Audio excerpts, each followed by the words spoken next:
मैं जनार्दन तिवारी, प्रवक्ता हिंदी, राजकीय इंटर कॉलेज पेटसाल, कक्षा 12 के छात्रों के लिए निर्धारित सहायक पुस्तक प्रबोधिनी का पहला पाठ, जो कि नीति सौरभम नामक शीर्षक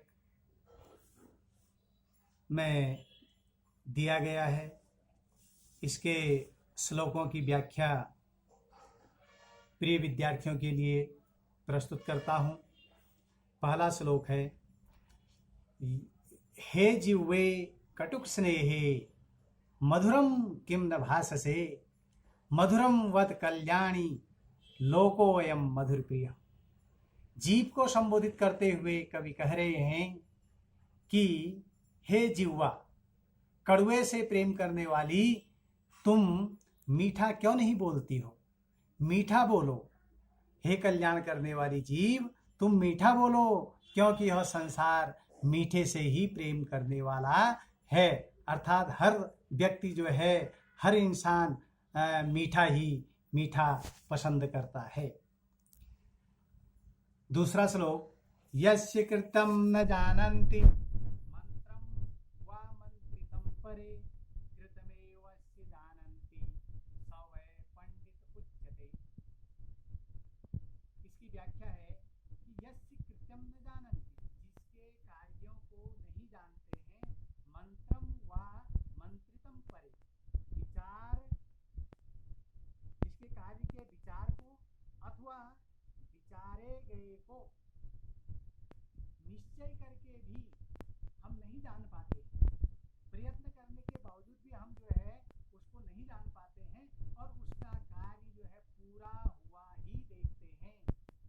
ऐसा व्यक्ति ही पंडित कहलाता है, जिसके कार्यों का हम पता लगाने के बावजूद भी नहीं पता लगा पाते हैं और उसके कार्य हमको पूर्ण हुए ही दिखाई देते हैं। ऐसा व्यक्ति ही विद्वान व्यक्ति कहलाता है। विपदि धैर्यम अभ्युदये क्षमा सदसि वाक्पटुता युधि विक्रमः यशसि च अभिरुचि व्यसनं श्रुतो प्रकृति सिद्धम इदं हि महात्मानाम्। इसकी व्याख्या है कि विपदि धैर्यम, विपत्ति के समय मनुष्य को धैर्य धारण करना चाहिए। अभ्युदय क्षमा, उन्नति होने पर उसको क्षमाशील होना चाहिए। सदसि वाक्पटुता, सभा में बोलने में चतुराई का गुण होना चाहिए। युधि विक्रमः, युद्ध में वीरता पराक्रम दिखाना चाहिए। यशसि च अभिरुचि, उसकी इच्छा यश के लिए होनी चाहिए।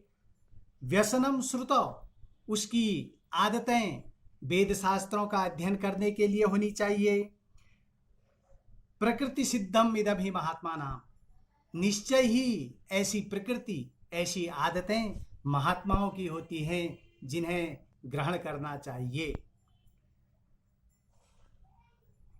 चौथा श्लोक, प्रारभ्यते न खलु विघ्न भयेन नीचैः प्रारभ्य विघ्न विहिता विरमन्ति मध्या विघ्नैः पुनः अपि प्रतिहन्यमाना प्रारभ्य च उत्तम जना न परित्यजन्ति। इसकी व्याख्या है कि जो नीच लोग होते हैं वो किसी कार्य को शुरू करने से पहले ही डर के मारे उसको प्रारंभ करते ही नहीं, विघ्नों के डर से, परेशानियां आ जाएंगी करके कार्य को प्रारंभ ही नहीं करते हैं, क्योंकि उनको यह है कि अगर यह कार्य को मैं शुरू करूंगा, कहीं इसमें कोई परेशानी आ जाएगी, तो उसको वो प्रारंभ ही नहीं करते।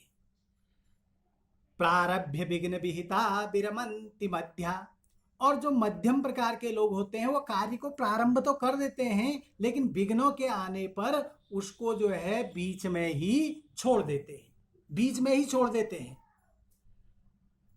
विघ्नैर पुनर् अपि प्रत्यहन्यमाना, विघ्नों के बार बार आने पर भी, बार बार परेशानियों के आने पर भी प्रारंभ करने के बाद उत्तम जना न परित्यजन्ति, जो उत्तम प्रकार के लोग होते हैं वो जो है उस कार्य को पूरा करके ही दम लेते हैं, अर्थात बीच में नहीं छोड़ते हैं। तात्पर्य यह है कि 3 प्रकार के लोग होते हैं। एक निम्न प्रकार के लोग होते हैं, एक मध्यम प्रकार के होते हैं, एक जो है उच्च प्रकार के लोग होते हैं। तो जो निम्न प्रकार के लोग होते हैं वो कार्यों को विघ्नों के डर से शुरू ही नहीं करते, लेकिन जो मध्यम प्रकार के लोग होते हैं वो कार्यों को शुरू तो कर देते हैं लेकिन विघ्नों के आने पर छोड़ देते हैं, उसको बीच में ही छोड़ देते हैं, अधूरा ही छोड़ देते हैं। लेकिन जो उत्तम प्रकार के लोग होते हैं, कितनी भी विषम परिस्थितियां आ जाएं, कितनी भी परेशानियां आ जाएं, कितने भी विघ्न बाधाएं आ जाएं, वो कार्य को पूरा करने के पश्चात ही दम लेते हैं। 5वां श्लोक आपको ध्यान से सुनिए, पुस्तक में देखिए।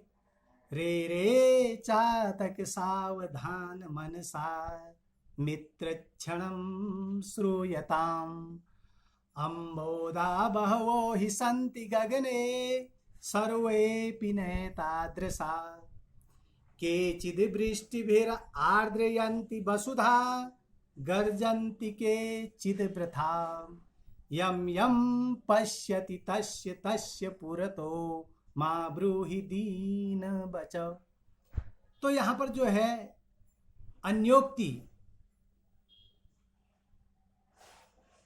को जो है कवि ने कहा है कि चातक पक्षी को संबोधित करते हुए कह रहा है कि रे रे चातक सावधान मनसा मित्र क्षणम श्रूयताम्। हे मित्र चातक, हे चातक पक्षी, एक क्षण के लिए मेरी बात को बड़े ध्यान से सुनो। सावधान मनसा, सावधान मन से मेरी बात को ध्यान से सुनो। अम्बोधा बहवो हि सन्ति गगने सर्वेऽपि नैतादृशा। आकाश में बहुत सारे पक्षी रहते, आकाश में बहुत सारे बादल रहते। अम्बोधा, अम्बोधा माने बादल, आकाश में बहुत से बादल रहते हैं। सर्वेऽपि नैतादृशा, सभी एक जैसे नहीं होते। केचिद् वृष्टिभिरार्द्रयन्ति वसुधा गर्जन्ति केचिद् वृथा। कुछ तो वर्षा करके इस पृथ्वी को गीला करते हैं, भिगो देते हैं, और गर्जन्ति केचिद् वृथा, कुछ जो है बेकार, मतलब जो है गरजते गरजते चले जाते हैं, खाली गरजते हैं। यम यम पश्यति तस्य तस्य पुरतो मा ब्रूहि दीनं बचाओ। इसलिए हे चातक पक्षी, तुम जिस जिस को देखते हो उसके आगे अपने दीन वचनों को मत पुकारो। इसका तात्पर्य यह है कि जिस प्रकार जो है चातक पक्षी को संबोधित किया गया है, उसी प्रकार एक सज्जन मनुष्य को, सज्जन व्यक्ति को, विद्वान व्यक्ति को संबोधित करते हुए कवि कह रहा है कि हे विद्वान व्यक्ति, एक क्षण के लिए मेरी बातों को सावधान मन से सुनो। इस संसार में बादलों की तरह बहुत से संपन्न लोग, अमीर लोग रहते हैं, क्योंकि वह सज्जन व्यक्ति गरीब है। तो उसको संबोधित करते हुए कह रहे हैं कि तुम जो है एक क्षण के लिए मेरी बात को बिल्कुल ध्यान लगा करके सुनो। इस संसार में बादलों की तरह बड़े बड़े लोग, बड़े बड़े सेठ निवास करते हैं, रहते हैं, लेकिन सभी जो है एक जैसे नहीं होते।